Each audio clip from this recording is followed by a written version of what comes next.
how do you do it is the question. How do you create a story? So shall we create a story about being here today? Yeah? And now I'm creating the first page of my story, and I can have text, I can have a picture, and I can have sound. I don't have to have any one of those. So this is the first page of my story, and I'm going to take a picture, and then I could record sound. And to this page I'm not going to bother. And I save that page. Right? I want to add another page now, so that's fine. So I'll add another page to my story.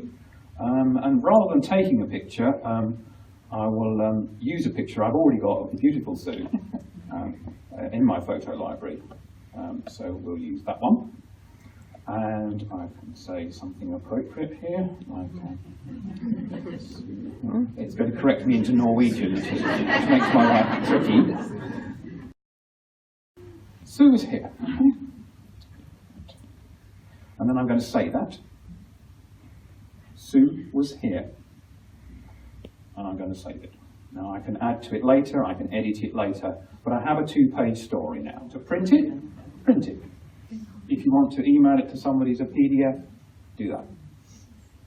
If you're a parent and the grandparents have a device, but they don't have the Special Stories app, send it to them as an iBook. And then they'll be able to hear your child and you. In fact, get your child to record their own voice. They probably haven't heard it played back to themselves. It can help their speech development to actually understand what they sound like from the outside rather than from inside their head. Can I just add something, Colin, to your special stories? There are several very, very powerful things about it, as you can see. I mean, it's a framework, so of course you could do it in Norwegian. It's totally open. But in addition to the very powerful use of recording what children do, sending information backwards and forwards, recording lessons,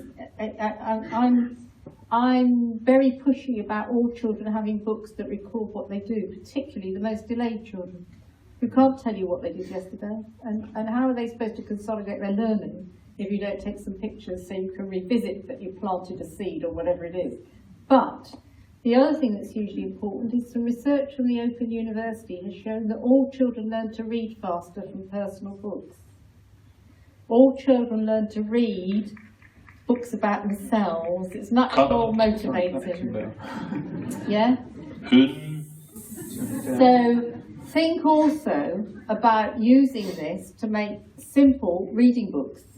We start with the reading, with children learning their own names, family names, simple sentences, mummy's sleeping, daddy's sleeping, Billy's sleeping. They love it. Where they have issues about reading comprehension, if they're reading short sentences about something they've actually done, of course they understand it. It supports comprehension. But again, this is not just for kids with Down syndrome. All children love books about themselves. So think about creating easy reading books as well.